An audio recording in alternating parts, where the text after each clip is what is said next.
J'avais lutté contre ma peur de l'araignée et tout. J'avais tout fait. Et dernier jour, ça nous a allé, et donc,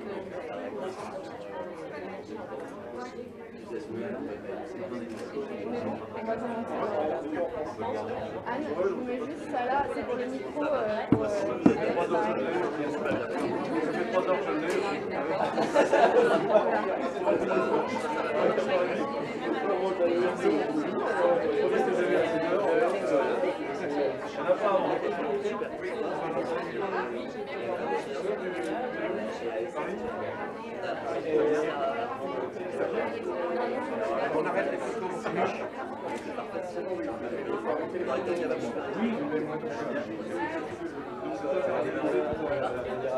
Bonjour à tous.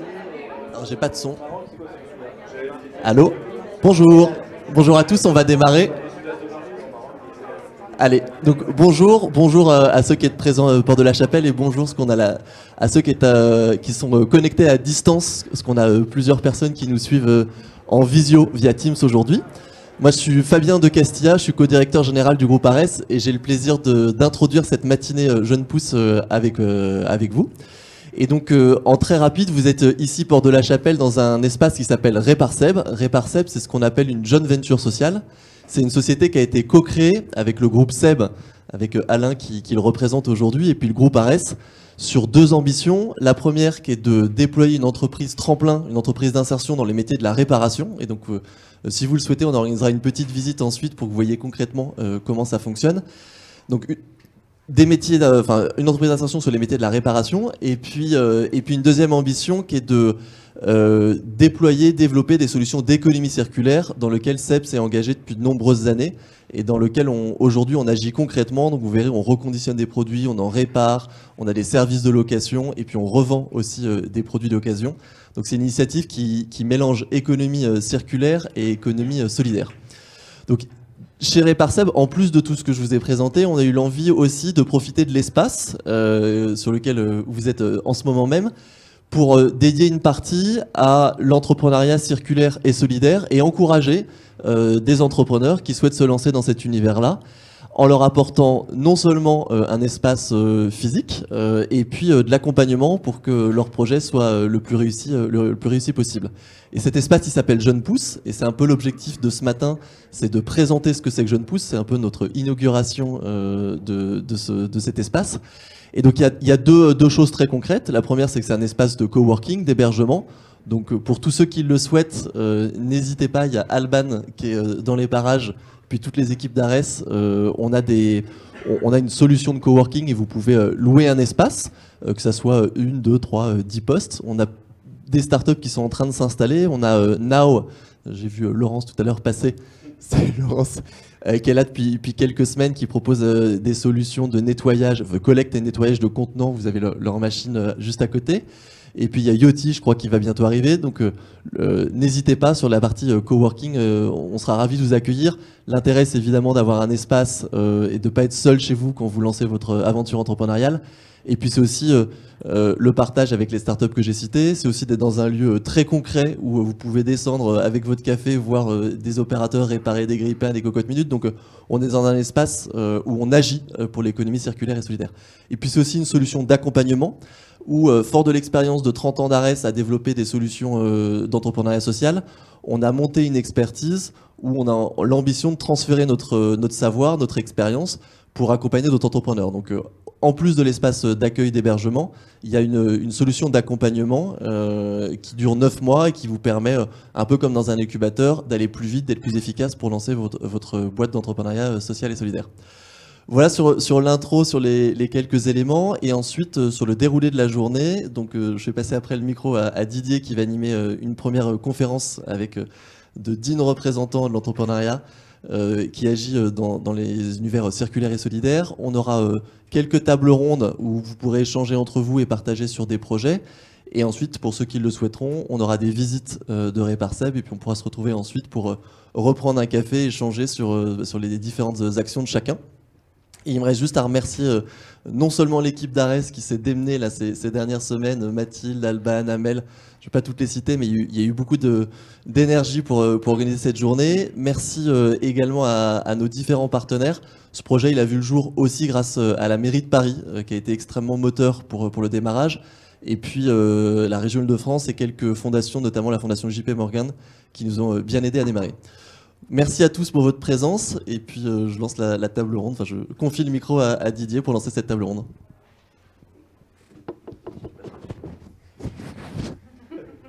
Merci beaucoup Fabien, tu es exemplaire comme toujours. Alors bonjour à toutes et à tous ceux qui sont ici à la chapelle, chez Réparseb, et tous ceux aussi qui vont nous suivre à distance. Merci à nos invités de nous avoir rejoints. Alors moi je suis Didier Jaubert, je suis le directeur du développement du groupe et passionné d'entrepreneuriat, je dirais au sens large, et particulièrement de l'entrepreneuriat social. Et donc je suis ravi d'animer cet échange. Le titre c'est Réemploi, réparation, recyclage. Comment l'entrepreneuriat solidaire peut répondre à un besoin sociétal en pleine croissance.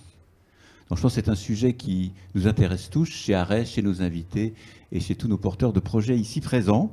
Donc je me réjouis de cet échange et je vais d'abord demander à nos invités de se présenter. Alors la règle du jeu, ça va être très court, puisque vous voyez, on n'a pas beaucoup de temps, donc 2 minutes chacun, et surtout de se présenter en rapport avec le projet d'économie circulaire et solidaire. Alors je vais commencer par Maude. Quelques mots sur votre parcours et en particulier donc autour de l'économie circulaire et solidaire. Merci beaucoup, ravie d'être là. Alors Maude Sarda, donc je suis cofondatrice et directrice de Label Emmaüs. C'est une coopérative, une SIC pour ceux qui connaissent un peu les sigles étranges des coopératives.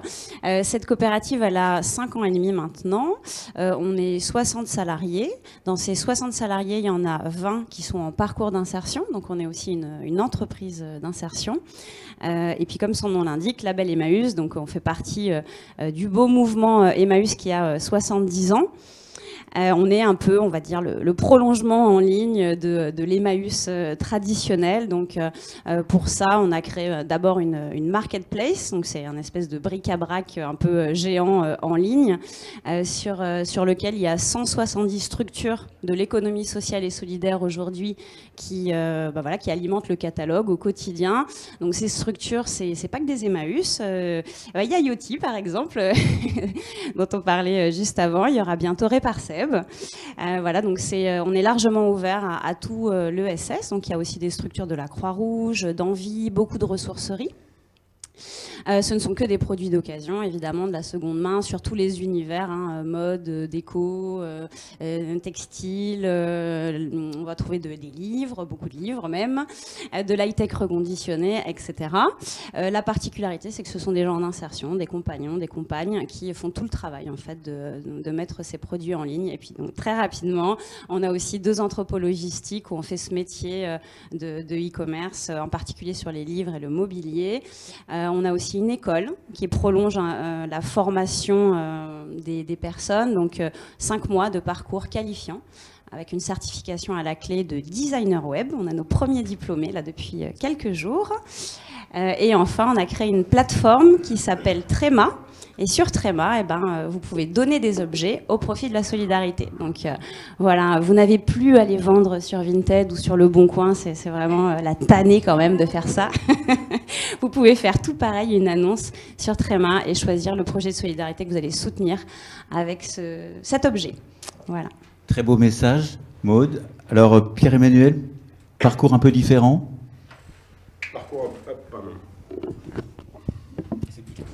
Ça fonctionne, parfait. Parcours un peu différent, mais beaucoup de combats communs avec Maud. Moi, rapidement, donc 2 choses. J'ai créé ZAC avec mon associé Timothée en 2016 et on lutte contre le gaspillage des produits électroniques. Et puis on est du coup très proche du groupe Arès, puisque notre centre logistique est en fait Atelier Sans Frontières, pour ceux qui connaissent, on va faire un petit quiz, qui est situé à Bonneuil-sur-Marne. Donc c'est-à-dire que tous ceux qui font le tri, l'inventaire et le redispatch des produits électroniques qu'on collecte auprès des entreprises sont en insertion professionnelle, du coup en partenariat avec le groupe Arès. Et ensuite, effectivement, ces produits, on va faire en sorte de maximiser le réemploi à travers la vente à des reconditionneurs, le don à des associations, on soutient 3 par an, la réparation et puis le recyclage sur le territoire français quand il n'y a pas le choix et pas d'autre solution. Et puis la deuxième chose, c'est que je suis parti du principe qu'on manquait peut-être de formation sur l'économie circulaire pour la diffuser au maximum dans les organisations, que ce soit des entreprises privées, des associations ou le secteur public. Et donc j'ai créé avec l'ESSEC une chaire, donc c'est un programme de formation et de recherche pour 30 étudiants par an. Et on a le plaisir de venir dans 2 semaines et demie, je crois, en visite Cher et Parseb pour qu'ils puissent mettre les mains dans le cambouis, découvrir concrètement ce que c'est. L'idée n'est pas de faire de l'économie circulaire théorique ou autre, c'est aussi de toucher au concret, toucher à la matière, toucher à la réalité du terrain pour le plus rapidement possible que ça se diffuse et qu'il y ait des stratégies d'économie circulaire qui se lancent partout, tout le temps, dans les prochaines années. Voilà pour moi, j'étais assez court. Parfait, parfait. En plus, ça va créer plein de nouveaux entrepreneurs à l'issue de ces belles formations. David, un parcours déjà largement accompli depuis plusieurs années. Oui, bonjour, moi David Lorrain, donc j'ai fondé Recyclure en 2008 effectivement je suis avec le groupe Arès depuis 2009, donc ça fait quelques temps, on a déménagé 4 fois d'entrepôt. C'est toujours le groupe Arès qui gère donc la logistique du stockage et puis de l'expédition des livres. Nous, on est dans quelques villes en France, en 7 villes en France, on est à Madrid aussi en Espagne. Notre vision, nous, c'est de se dire, en fait, on peut faire les choses correctement pour l'homme et la planète et gagner de l'argent. Et il ne faut pas avoir honte de gagner de l'argent. Et c'est comme ça, en tout cas, nous, notre vision, qu'on changera le monde. C'est avec les personnes qui sont sceptiques sur ces nouveaux modèles et de leur montrer que en fait, ça marche avec les mêmes mécaniques qu'on a aujourd'hui, malheureusement ou pas. Mais moi, je pense que l'argent est un moteur aujourd'hui important dans le monde et on ne le changera pas du jour au lendemain. Et c'est en amenant les personnes pour qui l'argent et la rentabilité est quelque chose d'important, à leur montrer que des modèles aussi qui mettent l'homme et la planète au centre de la création de richesse, et ça crée de la richesse et ça crée de la rentabilité.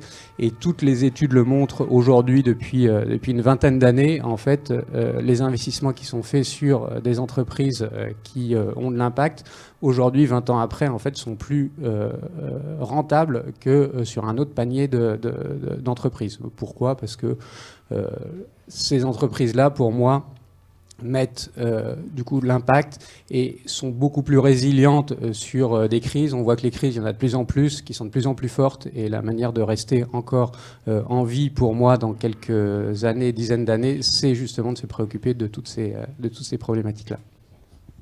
Merci David, on parle de résilience. Alexandre, les alchimistes, c'est une autre aventure ? Je ne sais pas si c'est parce que je suis résilient, mais je suis très souple. Alexandre Guilhuy, cofondateur et président des Alchimistes. On a créé ça il y a 5 ans. C'est une entreprise qui collecte et qui composte les déchets alimentaires en circuit court. On est parti de 2 principes. Le premier, c'est que la qualité des sols est un angle mort du combat environnemental. On le sait très peu, mais c'est un des premiers stocks de carbone, et donc pour lutter contre le réchauffement climatique, c'est extrêmement important de s'intéresser au sol. Et le deuxième, c'est la biodiversité, qui est 50 à 75% de la biomasse est sous nos pieds, et ça, encore une fois, très peu de personnes le savent.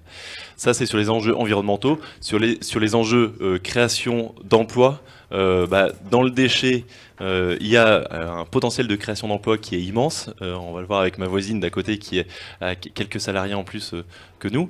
Du coup, les alchimistes, depuis 5 ans, on est maintenant 90 sur 9 régions en France.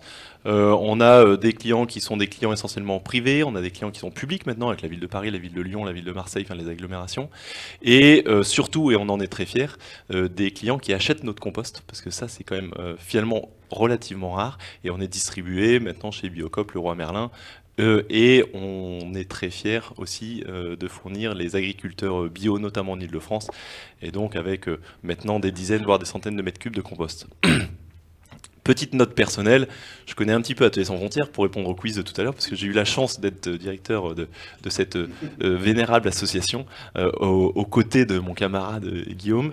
Et puis deuxième note personnelle, qui lie peut-être, je ne sais pas si ça illustre ou pas, mais qui lie création d'emplois et économie circulaire. J'ai eu l'immense chance, moi, d'habiter toujours dans des endroits pauvres, donc un village de pêcheurs dans le Pas-de-Calais, Saint-Denis aujourd'hui, une favela au Brésil, un bidonville à Calcutta.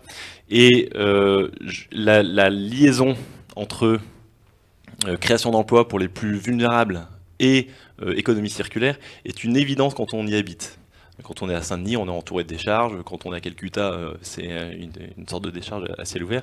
Et finalement, la question des ressources est intimement, historiquement et géographiquement liée à la pauvreté. Et donc, la question maintenant aujourd'hui, c'est d'en faire des métiers qui soient un peu plus organisés que ce qui peut se faire à Calcutta aujourd'hui. Et c'est tout notre enjeu aujourd'hui de créer de la valeur pour les personnes et pour la planète avec ce qui s'appelle déchets aujourd'hui et qui n'a aucun sens dans le monde vivant, quoi. Très beau message. Ce n'est pas réservé l'économie circulaire et solidaire aux petites entreprises, aux moyennes, aux associations, mais aussi un certain nombre de grands groupes se sont engagés dans ces démarches d'économie circulaire et solidaire. Donc, Anne, votre parcours dans ce domaine-là au sein du groupe Veolia? Oui, bonjour à tous. Donc moi je m'appelle Anne Le Guenec, je dirige les activités recyclage et valorisation des déchets pour Veolia en France. Et j'ai envie de dire, je suis tombée dedans quand j'étais petite. Et quand je commence il y a 25 ans, déjà dans les déchets, on est effectivement dans un monde qui est très différent de celui d'aujourd'hui. Et c'est d'ailleurs ça qui est intéressant dans notre métier, c'est que le monde bouge, les choses changent. Il y a 25 ans, une entreprise comme la mienne, elle est une entreprise de service, elle débarrasse les gens de leurs déchets et puis elle regarde ce qu'on peut faire avec. Aujourd'hui, nous sommes un acteur plein et entier de l'économie circulaire parce qu'en fait, nous accompagnons toute la chaîne de valeur dans l'économie circulaire. Ce que ça veut dire, c'est que en fait, aujourd'hui, dès l'amont, dès la conception des produits, on intervient pour que ces produits soient recyclables, pour qu'ils soient faciles à trier, pour qu'ils soient faciles à retransformer et qu'ils soient faciles à réincorporer dans les chaînes de production industrielle. Aujourd'hui, c'est vrai qu'on mobilise, nous, 15 000 personnes en France, hein, Veolia RVD, c'est 15 000 personnes en France, sur toute cette chaîne de valeur. Et c'est vraiment ça qui est passionnant parce que, pour en arriver au sujet de notre conversation d'aujourd'hui, et c'était déjà vrai il y a 25 ans, même si le monde était plus linéaire. Aujourd'hui, ce qu'on voit dans le monde du déchet, c'est qu'on est sur un écosystème entier qui doit se mobiliser au service de l'économie circulaire. Il faut que le produit soit bien conçu, il faut que les gens aient envie de le consommer, il faut que les gens trient bien, il faut qu'on soit capable de le collecter, de bien le trier, de bien retransformer et de réincorporer. Donc nous, on l'aborde sous l'angle très industriel des choses, mais c'est tout un écosystème qui se mobilise au service du recyclage. Alors, je disais le monde bouge, mais c'est vrai qu'autrefois, on disait quand on ne sait plus quoi faire avec un déchet, en fait, on le traitait. Sous-entendu, on l'enfouissait, on l'incinérait. Et aujourd'hui, le postulat de départ de Maud tout à l'heure, c'était bien, finalement, quand on ne peut rien faire avec, on va le recycler. Donc c'est ça qui est passionnant dans notre métier. Et la deuxième chose qui est passionnante, c'est que l'écosystème du monde du déchet, il est très local. On est sur de l'emploi non délocalisable. Le déchet, ça voyage pas très bien. La boucle d'économie circulaire, elle perd vite en intérêt carbone si on commence à lui faire des kilomètres. Et donc, forcément, dans ce monde-là, nous, chez Veolia, on a posé une raison d'être, ressourcer le monde, et on a décidé de s'inscrire dans un système de management de performance plurielle, c'est-à-dire de nous mettre, non pas juste au service de la performance financière, qui reste importante, parce qu'il faut, quand on crée des emplois, il faut effectivement pouvoir délivrer des salaires, mais au service de la performance plurielle et donc de l'accompagnement de toutes nos parties prenantes. Alors oui, nos actionnaires financiers, nos collaborateurs bien sûr, nos clients, mais aussi l'environnement et l'ensemble de la société. À partir de là, ça veut dire être capable de s'insérer dans un environnement très localisé, dans nos territoires en France, avec toutes les dimensions de l'emploi. C'est évidemment avec nos partenaires start-up, tous les partenaires de l'innovation et nos partenaires de l'inclusion. Merci beaucoup Anne. Alors, last but not least, Alain, parce qu'Alain, on est un petit peu chez vous ici, chez Réparseb. Dites-nous quelques mots de votre parcours, en particulier en lien avec la création de Réparseb. Oui, bonjour. Donc, je suis Alain Potreau, je suis pour le groupe SEB. Je ne vais pas présenter le groupe SEB, je vais juste dire que c'est le premier fabricant mondial de petits électroménagers avec beaucoup de marques que vous avez chez vous. Et dire qu'on est né il y a 160 ans. On est né il y a 160 ans en réparant des produits. Le premier job de SEB, ça a été d'aller de village en village pour réparer des casseroles avant de fabriquer des produits. Et ça veut dire qu'au début des années 2010, j'ai eu l'idée du concept de réparabilité. Le mot n'existait pas, on l'a créé, on l'a fait rentrer dans le Larousse en 2018. À cette époque, on me regardait avec des grands yeux quand j'expliquais en interne chez SEB et puis auprès de grandes institutions internationales chez qui où j'ai donné beaucoup de conférences, quel était l'intérêt pour un industriel de réparer les produits, de les faire durer. Et dans les faire durer, d'inclure tous les éléments des boucles de l'économie circulaire. On en a une avec Veolia depuis 2015, puisqu'on a créé la première boucle de recyclage du plastique de nos appareils pour le remettre dans les nouveaux appareils après un traitement chez Veolia. On travaille sur, bien évidemment, le fait que les produits puissent être remis en état en fin de vie. Donc toutes les boucles de l'économie circulaire, elles sont aujourd'hui traitées par SEB.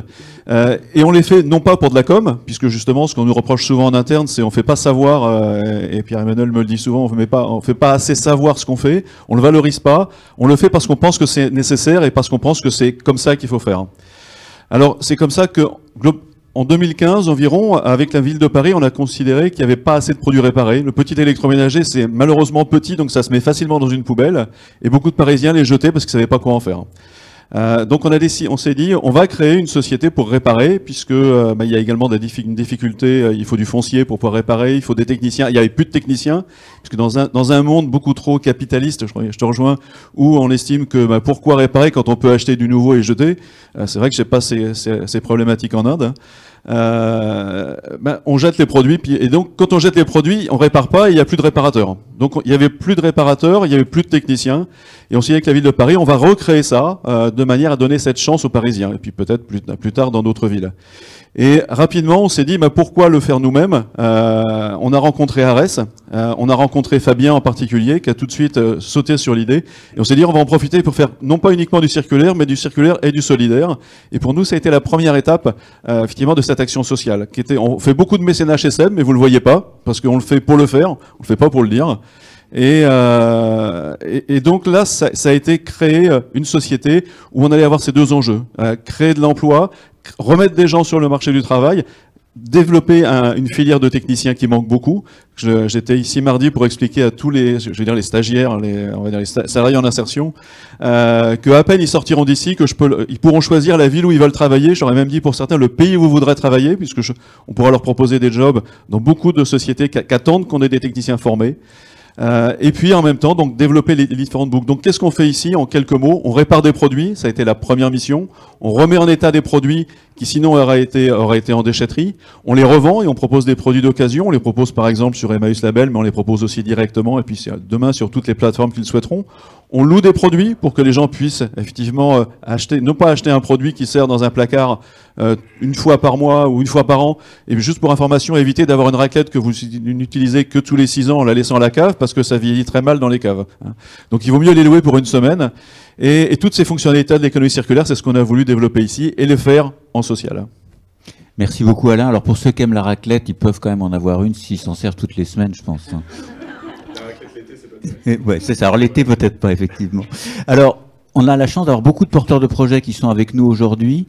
Ils sont, je crois, très curieux de vous entendre sur les défis que vous avez rencontrés dans vos projets d'économie circulaire et solidaire, et en particulier comment vous les avez relevés. Et donc, je vais cette fois-ci démarrer par Anne. En particulier, comment lancer de tels projets dans un grand groupe?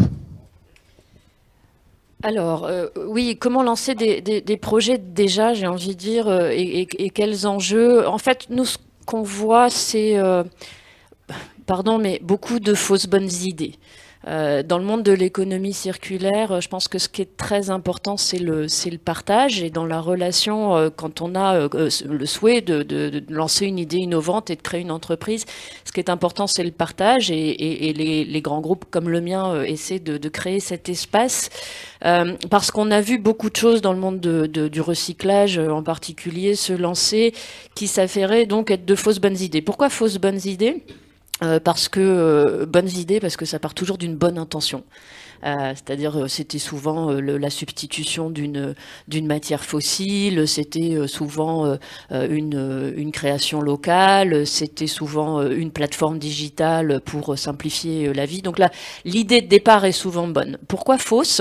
Parce qu'en fait, il y a deux enjeux majeurs. C'est-à-dire qu'il faut partager pour être sûr que cette bonne idée n'est pas vraie qu'à une échelle extrêmement petite, pas forcément géographiquement parlant, mais aussi qu'elle concerne vraiment l'ensemble de l'écosystème ou qu'elle est duplicable, c'est-à-dire globalement qu'elle ne s'applique pas qu'à une toute petite partie de la société. On a vu beaucoup d'idées se lancer qui finalement étaient inaccessibles, soit parce qu'elles rendaient le prix du bien de consommation beaucoup trop cher pour que ça devienne généralisable, soit parce que l'accès finalement était complexe et donc restreint à une partie de la société. D'ailleurs, ça a souvent été le cas dans le monde du recyclage et des matières premières recyclées, c'est-à-dire que finalement le prix du recyclé était tellement plus cher que le prix du vierge que on n'arrivait pas à percer. On a aussi eu des matières qui arrivaient en substitution d'autres, mais qui s'inscrivaient difficilement dans des chaînes existantes, dans les filières existantes de recyclage, et donc finalement ça créait une autre forme de pollution. Donc c'était pas complètement adaptable. Donc le premier sujet, c'est vraiment de partager son idée au plus large, et les espaces que vous créez sont là pour ça, ils sont importants pour s'assurer que voilà, on est vraiment sur quelque chose qui va être utile à une vraie majorité et duplicable pour un jour atteindre une échelle industrielle.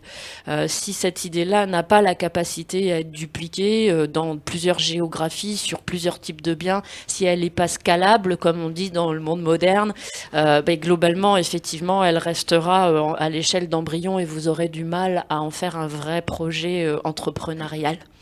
Voilà, donc nous, chez Veolia, on essaie d'accompagner les entrepreneurs sur cet angle-là, cet angle du partage, et plutôt de les pousser sur des métiers qui ne sont pas le cœur d'une autre. Nous, on n'a pas forcément vocation. Aujourd'hui, d'ailleurs, on ne s'inscrit pas en tant que Veolia sur des sujets de réemploi et de réparation. On trouve qu'il y a plein de partenaires émergents qui font ça très bien et qui ont d'autres leviers pour le mettre en œuvre, pour vraiment être, Alexandre dit souvent, les liens et faire monter des ambassadeurs au sein de la société, pardon de te piquer l'expression, mais je la trouve très belle, des vrais ambassadeurs du réemploi et de la réutilisation. Et donc nous, on aime à travailler avec des partenaires et donc plutôt à être pépinière, voilà, que à tout faire nous-mêmes. Merci beaucoup Anne, c'est modeste mais c'est sûrement efficace. Alain, au sein du groupe SEB, comment ça s'est passé pour lancer Réparseb? Est-ce qu'il y a eu des défis? Et comment vous les avez gérés?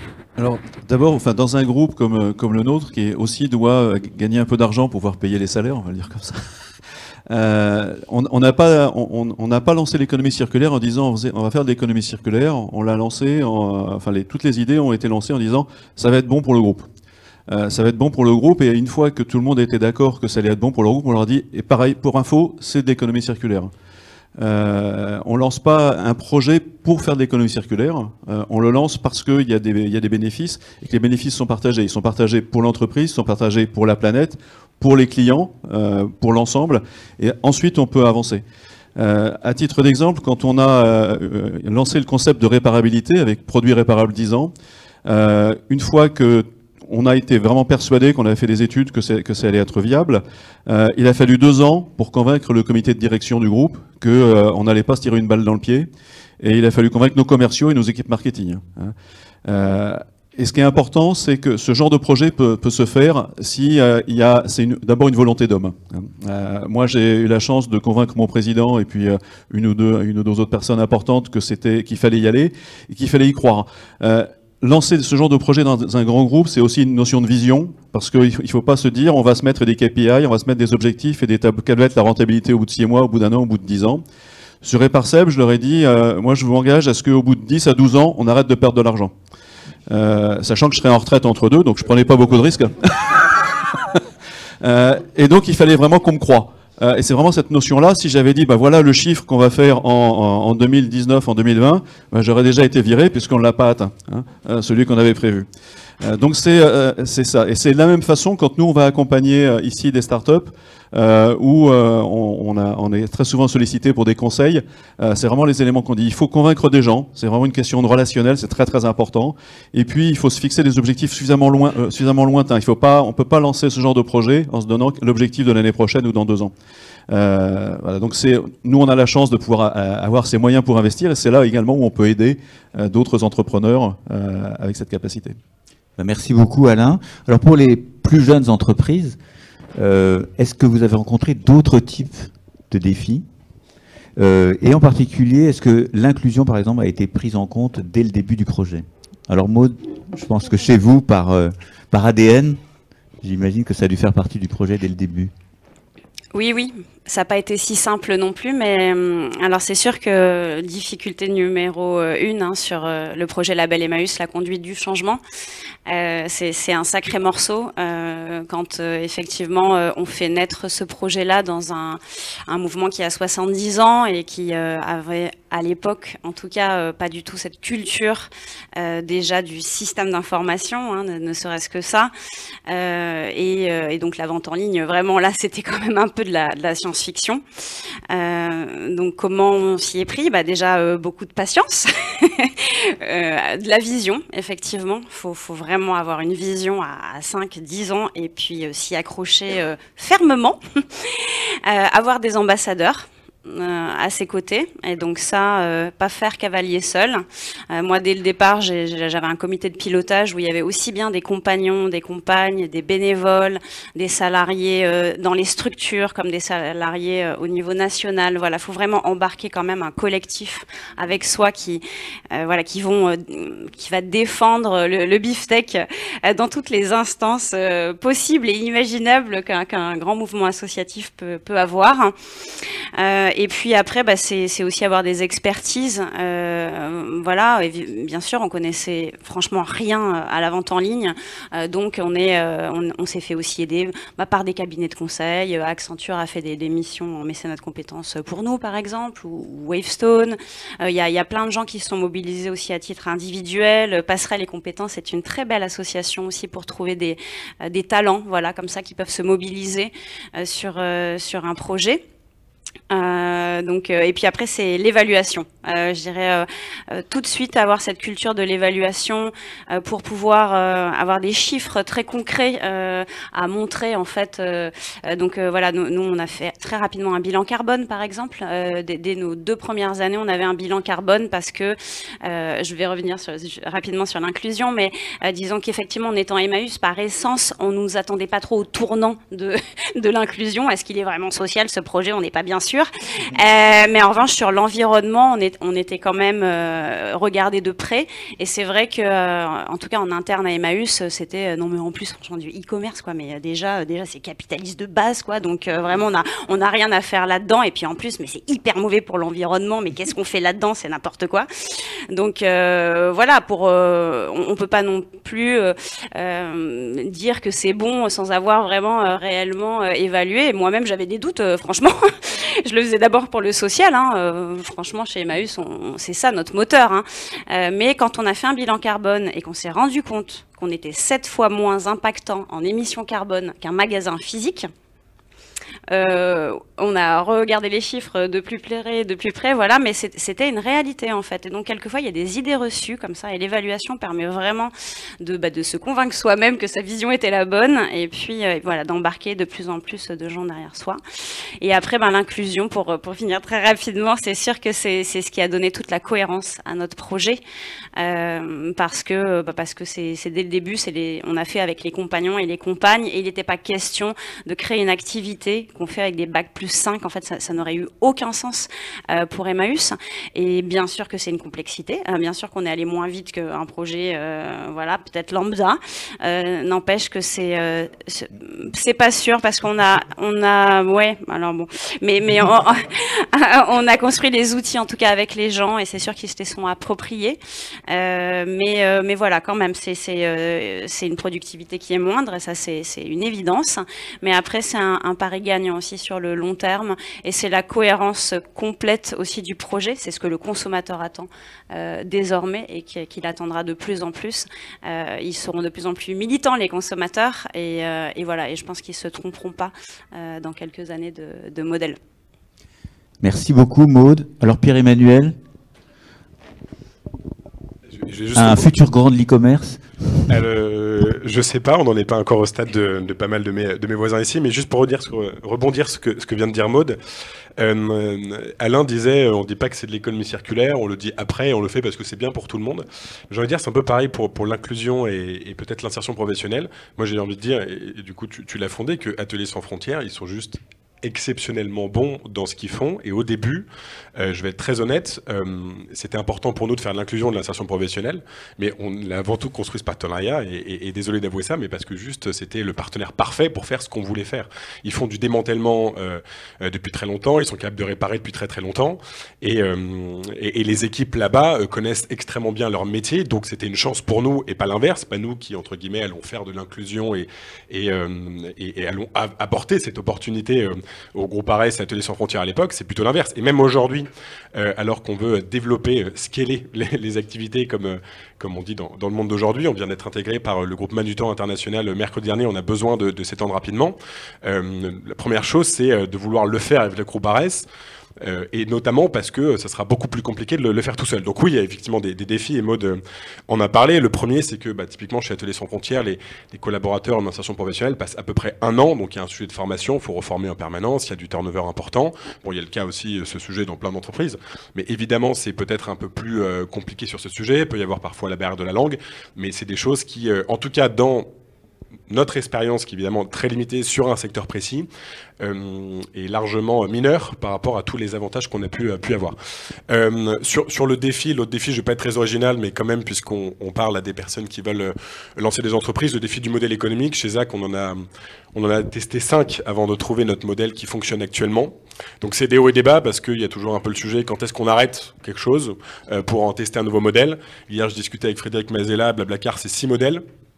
Et comme il disait, c'était assez intéressant, le pire modèle, c'est celui qui marchouille, c'est-à-dire ça marche, on a l'impression que ça va marcher, c'est trop cool, ça commence à prendre, on en a marre, on n'a pas d'argent, on se paye pas, c'est compliqué, ça marchouille, du coup on se donne à fond, et en fait c'est toujours pas le bon modèle. Donc voilà, cette résilience-là, elle est importante, et comme vous disiez tout à l'heure, tester, parler, effectivement, échanger, parler à ses consommateurs, parce que quoi qu'il arrive derrière, qu'on fasse de l'insertion, de l'économie circulaire, qu'on sauve la planète et le monde, à la fin, il faudra payer les salaires, il faudra que ça fonctionne. Donc le modèle économique, effectivement, reste quand même la première barrière. Et pour terminer sur une note positive, il y a 2 défis qu'on avait, nous, qu'on a lancé la boîte il n'y a pas très longtemps, en 2016, qui sont aujourd'hui beaucoup plus simples à gérer. Donc c'est top, vous arrivez, j'ai envie de dire, au bon moment. Le premier, c'est peut-être le financement, si vous voulez lancer une structure, entre guillemets, privée. Nous, en 2016, c'est toujours un peu le cas, mais moins quand même, c'était la grande époque des SaaS et de la tech. On s'est fait jeter de tous les VC parisiens, concrètement. Et d'ailleurs, on disait qu'on était une start-up, alors c'était un peu ridicule. On a voulu faire un peu comme tout le monde, mais parce qu'on n'était pas vraiment un peu sur ce modèle-là. On n'a jamais levé des dizaines de millions d'euros, mais en gros, dès qu'on disait qu'on touchait un produit, dès qu'on touchait à la matière ou au hardware, ça faisait peur parce qu'il fallait avoir le logiciel très facilement scalable. Pour le coup, c'était encore plus utilisé à l'époque, pour le lancer dans un autre pays, parce qu'il fallait juste un country manager et 3 devs pour lancer les États-Unis.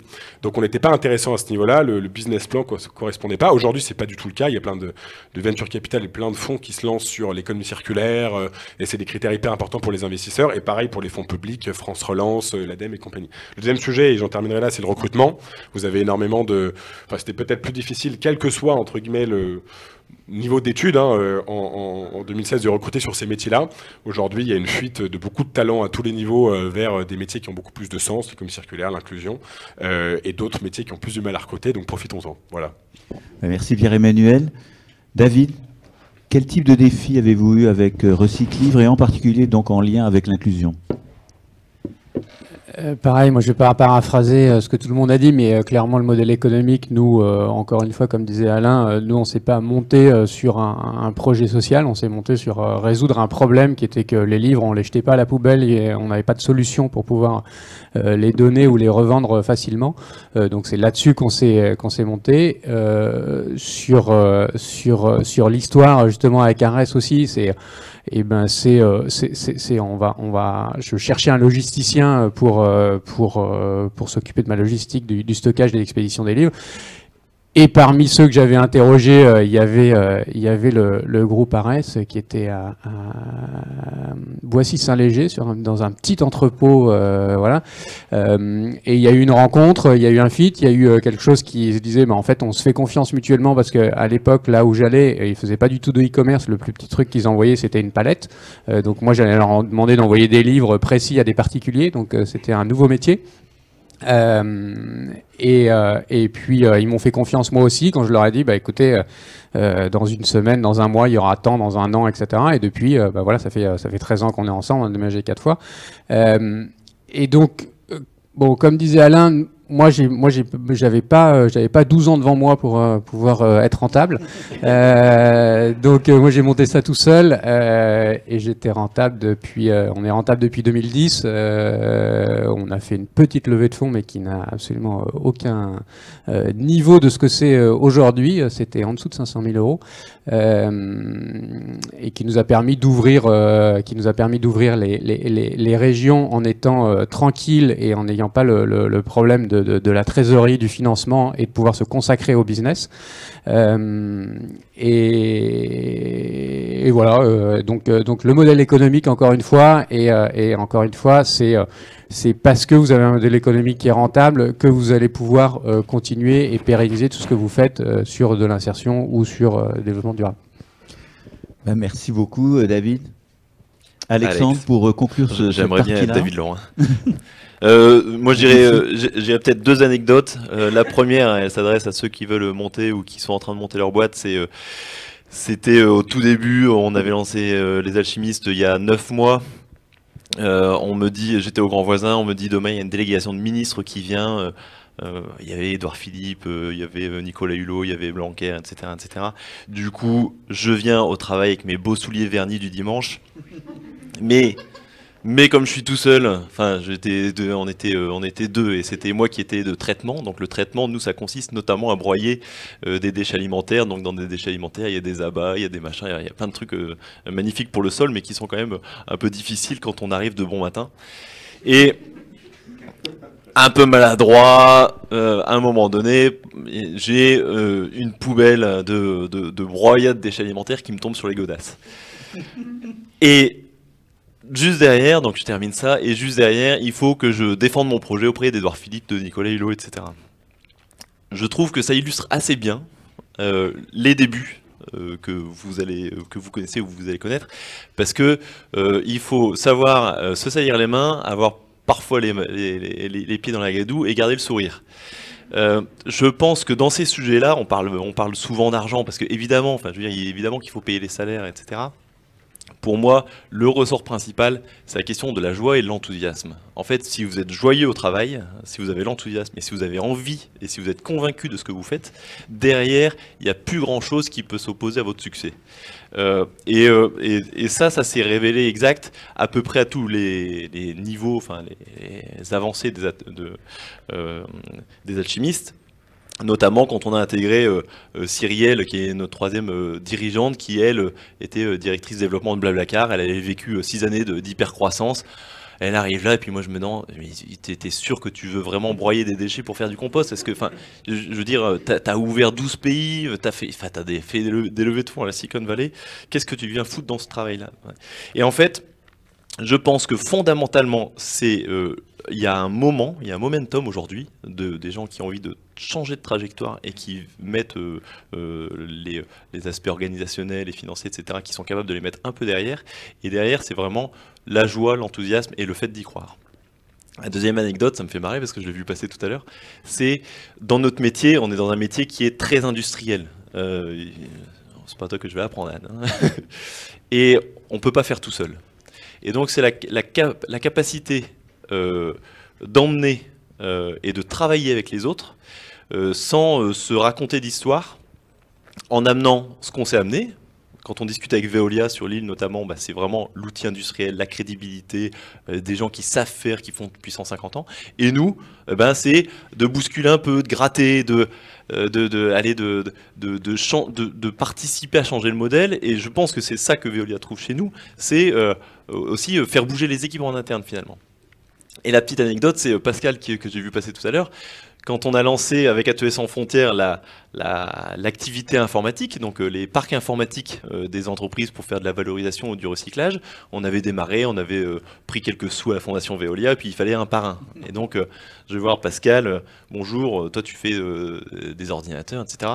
Je lui présente ce qu'on fait, et je vois que ça accroche pas. Au bout de 5 minutes, je fais, mais tu m'écoutes ou... Et puis je le vois, et puis je reviens, je fais, tu sais, on n'est pas des communistes, hein. Enfin, non mais on peut bosser ensemble. C'est pas parce qu'on fait de l'inclusion qu'on se préoccupe évidemment des personnes qui viennent chez nous, les plus vulnérables, et qu'on essaie de leur enlever un bout du sac à dos avec lequel ils sont arrivés pour qu'ils puissent un peu voler de leurs propres ailes, qu'on ne sait pas discuter avec un grand groupe comme toi. Et ce partenariat, il a maintenant, je sais pas, 13 ou quasiment 15 ans, hein, donc tu vieillis, hein, moi aussi. Et donc voilà, deux anecdotes. Être fier de ce qu'on est, et être joyeux, et du coup, derrière, ça convainc les autres, que ce soit des groupes ou des personnes. Merci Alexandre, beau message. On va conclure avec juste un petit exercice pas si facile, en 1 minute maximum chacun de vous. Quel serait le conseil que vous donneriez à nos porteurs de projets? On commence avec Anne. Moi, je veux bien être très synthétiquement. Mon président dit souvent une entreprise est prospère parce qu'elle est utile et pas l'inverse.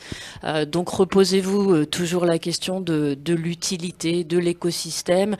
Et à partir de là, effectivement, le monde de l'économie sociale et solidaire, il s'inscrit naturellement dans l'utilité. Quand on sert un écosystème, vous savez, encore aujourd'hui, on se demande comment on va faire pour avoir de la vraie diversité et de la mixité homme-femme. J'ai envie de dire, il n'y a pas à se poser davantage la question sur le monde de l'économie sociale et solidaire. On a une représentation de la société qui doit être présente. Quand on monte une entreprise, on doit être utile à l'ensemble de la société, et à partir de là, on doit travailler avec tout notre écosystème. C'est mon conseil pour aujourd'hui. Merci. Alexandre, en dehors du sourire et de l'enthousiasme, c'est déjà pas mal. Je vais faire le comptable cette fois-ci. Pour moi, une entreprise qui intègre pas le triple bilan aujourd'hui est pas une entreprise. Bilan financier, bilan humain et bilan environnemental. Si on n'a pas ça, c'est une entreprise qui n'a pas d'avenir. Bim. Voilà, c'est dit. J'espère que c'est clair. Le modèle classique de la tech, c'était... je parle un petit peu au passé, c'est je pars un logiciel, je lève beaucoup de fonds, je dois éclater les autres, je suis en stand-alone, je suis tout seul et mon entreprise doit surpasser tout le reste. Ce qui est magique avec l'économie circulaire et toute la partie solidaire, c'est que vous allez beaucoup plus vite en faisant plein de partenariats intelligents. L'économie circulaire, c'est toute la chaîne de valeur, de la conception au traitement des déchets ou des produits à la fin. Et donc vous irez beaucoup plus vite en regardant ceux qui font déjà le métier très bien depuis longtemps, peut-être en vous intégrant plus rapidement avec une grosse structure qui le fait depuis longtemps. longtemps. Nous, Manutan, c'est pas du tout un groupe de l'économie circulaire à la base. Ils vendent plein de produits à des collectivités publiques et à des entreprises. Et ben, ça va aller beaucoup plus vite forcément de vendre un service de récupération des produits collectés en étant avec eux. Donc fermez les portes à personne et construisez un écosystème de partage. C'est la base de l'économie circulaire et c'est une grande chance parce que je pense qu'on a beaucoup plus la patate quand on fait ça que quand on fait son truc dans son coin avec juste la volonté d'éclater le concurrent. Oui, bah, dans le prolongement, moi je vais prendre un peu la casquette associative dont la seconde main a été au cœur d'un modèle de solidarité très important et pas que pour Emmaüs, hein, pour beaucoup de structures associatives en France. C'est vraiment quand même cette deuxième vie pour un produit qui a permis cette seconde chance pour des hommes et des femmes pendant pas mal d'années. Et donc voilà, essayez de vous insérer dans ce monde de l'économie circulaire en étant vigilant à ne pas non plus briser des équilibres quand même qu'il y a pu avoir. Alors c'est tant mieux qu'il y ait des nouvelles solutions et que tous ensemble, je pense que là on est à un spectre quand même assez large de ce qu'on peut faire dans l'économie circulaire et moi je crois beaucoup à l'écosystème aussi et que chacun apporte une solution. Mais c'est vrai que dernièrement il y a quand même des modèles privés qui arrivent très fort sur la seconde main et voilà, c'est pas forcément que négatif. Ça peut être très positif et on a plein d'exemples ici, mais moi je reste vigilante quand même à ce que soit préservée la place d'un monde associatif pour qui la seconde main, ça a été d'abord une façon de donner une deuxième chance à des personnes très éloignées. Alors, deux conseils. D'abord, l'économie circulaire et solidaire. C'est pas quelque chose qu'on lance tout seul, c'est pas comme quand on faisait du soft, effectivement, comme vous disiez, il y a 5 ans, il y a juste besoin d'un PC. Donc c'est du partenariat, c'est quelque chose, et ça c'est important, ça veut dire que vous allez travailler avec des partenaires pour faire de la logistique, pour faire d'opérationnel, etc. Et il faut venir vers eux vous avez une vraie force, c'est la flexibilité et l'agilité, vous allez faire des tas de choses très très vite, essayez vite et ratez vite et recommencez vite, pour pas faire, comment tu disais, c'était quoi ton mot là? Non, mais t'avais un mot bizarre en ouillage. Ah, marchouiller. Marchouiller, voilà, ne marchouillez pas. Il faut aller... Voilà. Non, je suis désolé, je reste très français. Tu marchouilles. Voilà, donc c'est la force avec laquelle vous arrivez, parce que nous, je dirais les partenaires, les gros partenaires que vous allez venir voir, on est très lent, on se rend compte que ça c'est génial, mais en fait on n'arrive jamais à le lancer parce que nous on est beaucoup trop lent. Donc ça c'est vraiment une force. Et puis il y a quelque chose qu'il faut que vous apportiez, c'est la fierté. Dans tous nos grands groupes, on est extrêmement fiers de ces démarches, mais à nouveau on a du mal à les lancer. Donc c'est une des raisons aussi pour lesquelles on a envie de s'intégrer avec vous, s'intégrer avec des lanceurs de projets, parce que c'est une façon de s'accaparer une petite partie de cette fierté, et ça c'est important. Et dernière chose, vous avez de la chance, on est en France. Moi je le suis au niveau international. Il n'y a qu'en France qu'on a créé des lois où on soutient en particulier l'ESS, on soutient le développement, où il y a énormément de fonds et ça fait partie du job difficile quand on est tout seul d'aller chercher des fonds. Et ça je dis bravo aux lanceurs de projets qui arrivent à les trouver, parce que je ne sais pas comment ils ont le temps d'aller les chercher. Et donc vous avez vraiment cette chance, il faut en profiter et il y a vraiment les opportunités, mais il ne faut pas hésiter à aller vite, à rater vite et recommencer. Merci Alain. Un dernier conseil, David? C'est difficile de passer après tous ces conseils. Et je ne vais pas faire le vieux combattant parce qu'il y a Alex qui me précède dans l'histoire, mais je pense que c'est juste un conseil comme ça. Je pense, enfin, vous êtes au bon moment, au bon endroit. Je pense qu'aujourd'hui, par rapport à 2008, ça n'a juste rien à voir. Donc c'est une chance et une opportunité. Et après, c'est plus un conseil d'entrepreneur, c'est reprenez votre carnet d'adresses de personnes que vous n'avez pas vues depuis 10 ans et allez déjeuner avec elles parce qu'en 10 ans, il se passe plein de choses, elles ont pu évoluer et parler au maximum de votre projet et aller le confronter parce que c'est ça qui le fera grandir. Merci beaucoup David. Donc je crois qu'on peut on a 5 à 10 minutes de questions, donc à la fois dans la salle, et également à distance, si Amel, tu as pu avoir quelques questions à distance. Peut-être une première question dans la salle et puis on prendra une question à distance ensuite. Bonjour, merci à tous les intervenants. Je m'appelle Elisabeth, je viens d'une entreprise de l'économie solidaire qui s'appelle Ma Bonne Étoile.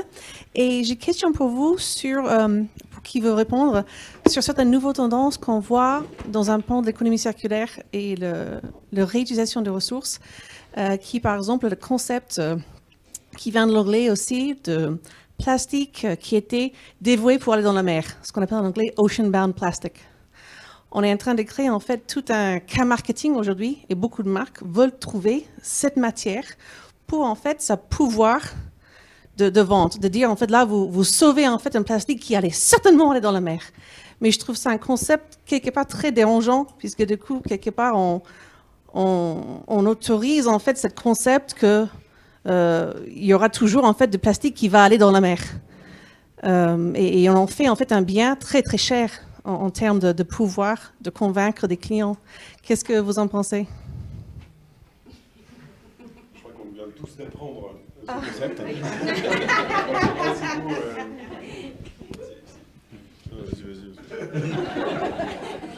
Je vais m'y coller. C'est lui qui fait du groupe.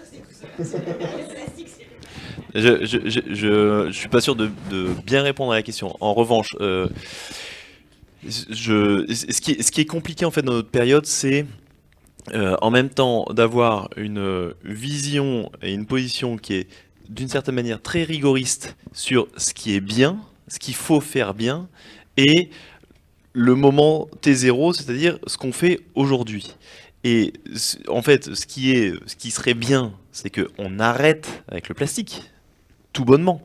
Et on sait qu'à T0, si on n'a pas de plastique, on ne sait pas dans quoi on va boire notre café, on ne sait pas, etc. Donc la question, je ne sais pas d'ailleurs si je réponds à la question, hein. mais en tout cas, dans les sujets qui sont complexes d'aujourd'hui, et c'est vrai à pas mal d'endroits, c'est que quand on est dans de la transition, il y a le bout du chemin, mais qui est quand même assez loin, et il y a aujourd'hui, qu'est-ce que tu fais de mieux que ce qui était fait avant. Et on peut toujours être dans ce déséquilibre de je fais mieux que ce qui était fait hier, mais par contre, cette solution-là peut mettre en danger le fait qu'on avance suffisamment vite à la solution définitive. Donc, mon point de vue par rapport à ce plastique, et si j'ai bien compris, c'est un plastique qui se dégraderait dans les océans, c'est ça? Oui? On va qualifier ce gisement de plastique comme forcément le plastique qui allait aller dans la mer. Mais c'est une marque en fait qui est principale. Oui, bah après, moi je suis pas un marketeur.